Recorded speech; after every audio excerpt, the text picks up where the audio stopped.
¿Se ha imaginado alguna vez a una mujer tan pura, tan llena de gracia, que ni siquiera el mal pudo tocarla, ni por un solo instante?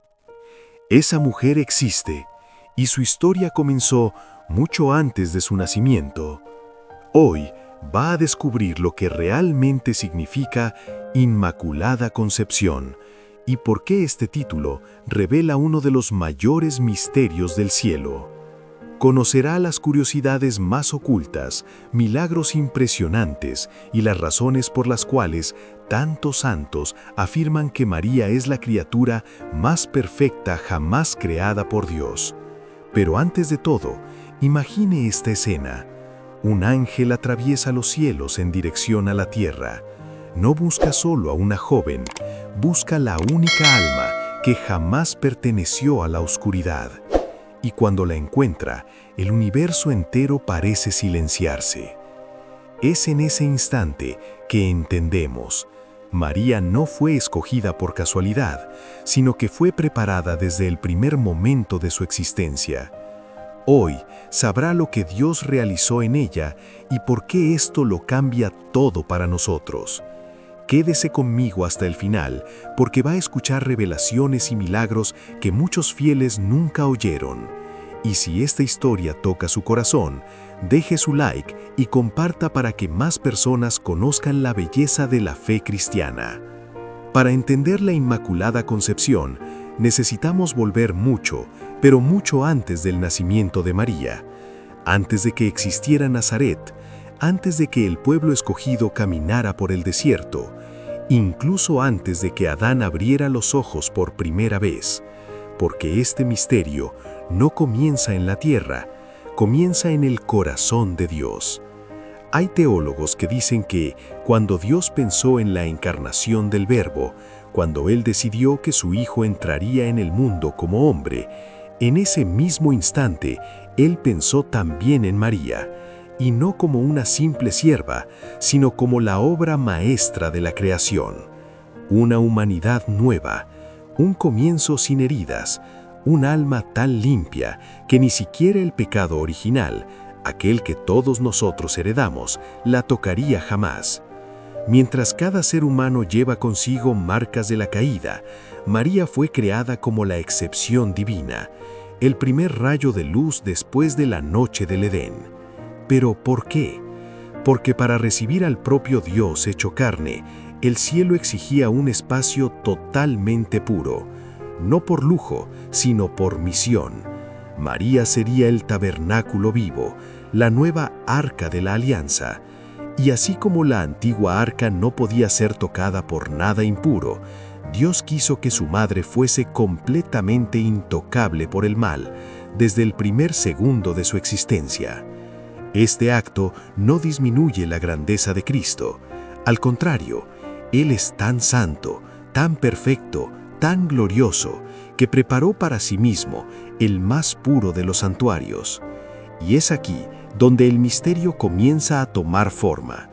Porque mientras nosotros comenzamos a luchar contra el pecado desde el nacimiento, María inició su vida ya revestida de gracia, como quien nace bajo una luz que ningún demonio osaría enfrentar.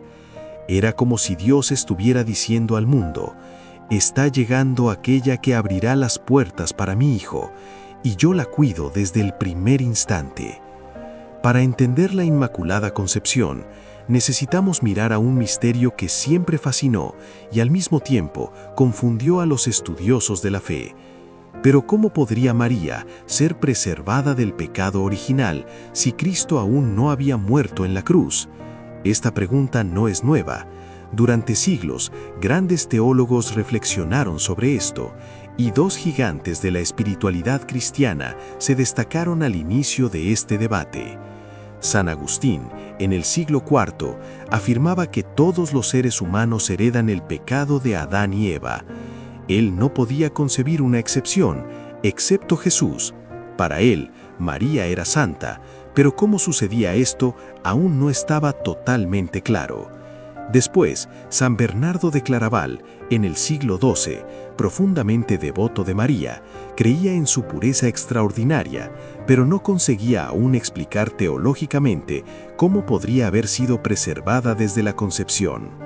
Fue entonces cuando en el siglo XIII surge una de las mentes más brillantes de la historia de la Iglesia, el beato Juan Duns Scoto, un joven franciscano conocido por su inteligencia aguda y su profunda devoción mariana.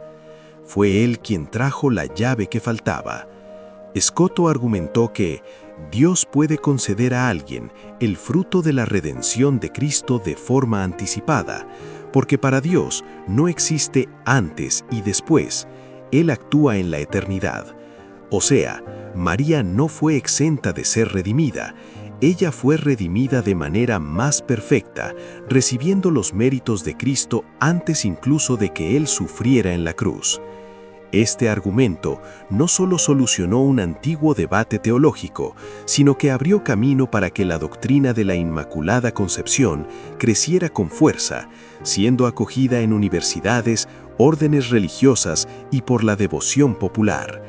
Y así, poco a poco, la Iglesia comenzó a respirar este misterio con más claridad. María no fue perdonada porque fuese superior a nosotros, sino porque Dios quiso preparar en ella un refugio perfecto para la encarnación de su Hijo. Esta verdad, que comenzó como una intuición espiritual, ahora ganaba profundidad teológica y se volvería cada vez más luminosa a lo largo de la historia. Mientras la teología maduraba, algo igualmente impresionante sucedía entre los cristianos sencillos. La devoción a la pureza de María crecía como una llama que nadie podía apagar. En los primeros siglos la llamaban Panagia, la Toda Santa, título usado por los cristianos de Oriente desde el siglo II. Padres de la Iglesia como San Justino, San Ireneo, San Efrén y San Juan Damasceno hablaban de ella como la mujer sin mancha, la nueva Eva que, a diferencia de la primera, nunca conoció la derrota por el pecado. Mientras tanto, el pueblo cristiano celebraba desde tiempos muy antiguos una fiesta dedicada a la concepción de María, principalmente en Oriente y después en Inglaterra medieval. Esta fiesta, que al inicio era más devocional que doctrinal, se convertiría en uno de los pilares para el futuro dogma. Pero además de la devoción, había algo aún más misterioso: las señales del cielo. Relatos antiguos describen milagros y gracias extraordinarias ligadas a la pureza de María. En algunos santuarios dedicados a su concepción, enfermos eran curados, familias reconciliadas y pecadores se convertían con una fuerza inexplicable. Y la historia de la Iglesia muestra que cuando Dios quiere iluminar una verdad, Él prepara caminos donde nadie espera. En varias apariciones reconocidas, María se presenta como pura, radiante, envuelta en una luz que ninguna mancha puede tocar, como si el propio cielo estuviera diciendo al mundo: está llegando aquella que abrirá las puertas para mi hijo, y yo la cuido desde el primer instante. Ella es inmaculada desde el primer instante. Durante siglos, la voz de los teólogos, el testimonio de los santos, la liturgia de las comunidades cristianas y las señales extraordinarias iban componiendo, como piezas de un mosaico divino, la certeza de que María no fue tocada por el pecado original. La doctrina se estaba volviendo tan clara, tan luminosa, tan coherente con todo lo que la Iglesia creía, que faltaba solo un paso final: la proclamación oficial. Y ese paso sucedería de forma grandiosa. El día 8 de diciembre de 1854, el Papa Pío IX, después de consultar a obispos del mundo entero y recibir miles de cartas pidiendo la definición de la doctrina, proclamó solemnemente: María, desde el primer instante de su concepción, por singular gracia y privilegio de Dios, en vista de los méritos de Jesucristo, Salvador del género humano, fue preservada de toda mancha del pecado original. Pero Dios quiso dejar un sello aún más fuerte: 4 años después, en 1858, en el pequeño pueblo de Lourdes, en Francia, aparece una joven mujer luminosa a Bernadette Soubirous. Las autoridades de la iglesia pidieron: pregúntale su nombre, y Bernadette, que no sabía nada de teología, oyó de la señora: yo soy la Inmaculada Concepción. La niña ni siquiera entendía lo que esa frase significaba. Para ella era solo un nombre difícil, pero para la iglesia fue una confirmación extraordinaria. Una joven analfabeta repetía exactamente lo que Roma había proclamado 4 años antes. Poco después, las curaciones milagrosas comenzaron. Agua que brotó en la gruta, personas que volvieron a andar, enfermos que recuperaron la fuerza. Y todos estos señales parecían apuntar a la misma verdad. La Inmaculada Concepción no es solo un dogma, es una luz viva que continúa actuando en la historia. Cuando miramos a María Inmaculada, no estamos contemplando solo un privilegio extraordinario dado a una única mujer. Estamos contemplando una señal viva de lo que Dios es capaz de hacer en la humanidad. La Inmaculada Concepción es más que un dogma, es una promesa. Promesa de que el mal no es más fuerte que la gracia. Promesa de que la santidad no es una ilusión distante. Promesa de que Dios siempre actúa primero, incluso cuando nosotros no nos damos cuenta. Porque mientras nosotros luchamos para levantarnos, María comenzó su existencia ya de pie, ya erguida por la mano de Dios. No para humillarnos, sino para mostrarnos hasta dónde la gracia puede llevarnos. Muchos santos dicen que María es el espejo de la humanidad restaurada. Es decir, en ella vemos lo que nosotros también estamos destinados a ser, un día, por la misericordia de Dios. El demonio teme el título Inmaculada Concepción, no porque María sea divina, no lo es, sino porque su existencia, desde el primer instante, es una derrota directa contra todo el reino de las tinieblas. Ella es la prueba viva de que el pecado no tiene la primera palabra, y mucho menos la última.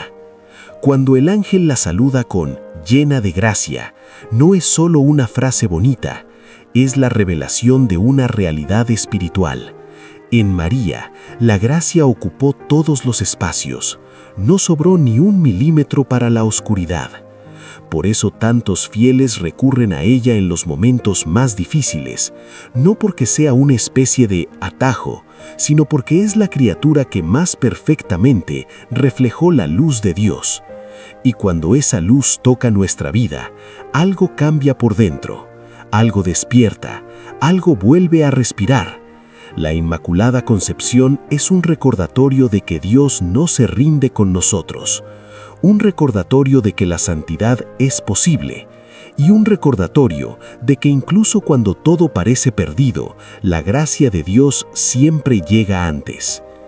Y ahora, después de atravesar esta historia que comenzó en el corazón de Dios, que pasó por el vientre de Santa Ana, por los antiguos padres de la Iglesia, por el silencio reverente de los siglos y por la proclamación del dogma, llegamos al punto más importante. ¿Qué nos dice este misterio hoy? Porque la Inmaculada Concepción no es solo sobre María, es sobre lo que Dios quiere hacer en nosotros. María fue preservada del pecado desde el primer instante, y nosotros somos restaurados por la gracia paso a paso. Pero el propósito es el mismo. Dios nos llama a la santidad. Dios nos llama a la pureza de corazón. Dios nos llama a vivir como hijos de la luz. Y cuando contemplamos a María Inmaculada, entendemos que la santidad no es una meta inalcanzable, es un camino posible, guiado por la mano de aquella que fue la primera en caminar por él perfectamente. Ella es la prueba viva de que la gracia vence, que la oscuridad no tiene la última palabra, que Dios puede recomenzar historias que parecían perdidas. La Inmaculada Concepción no es solo un título bonito, es un horizonte abierto, es una invitación, un eco del amor de Dios que atraviesa los siglos y llega hasta nosotros. Y tal vez sea por eso que tantos milagros, conversiones, curaciones y transformaciones suceden cuando alguien, por primera vez, mira a María no como un símbolo distante, sino como la madre que Dios preparó para cada uno de nosotros. Porque donde María está, Cristo llega, siempre. Y es imposible que un alma permanezca igual al dejar que la luz de la Inmaculada la toque. Si esta historia tocó su corazón, deje su like, comente y comparta para que más personas conozcan esta verdad tan profunda y experimenten la belleza de la fe cristiana.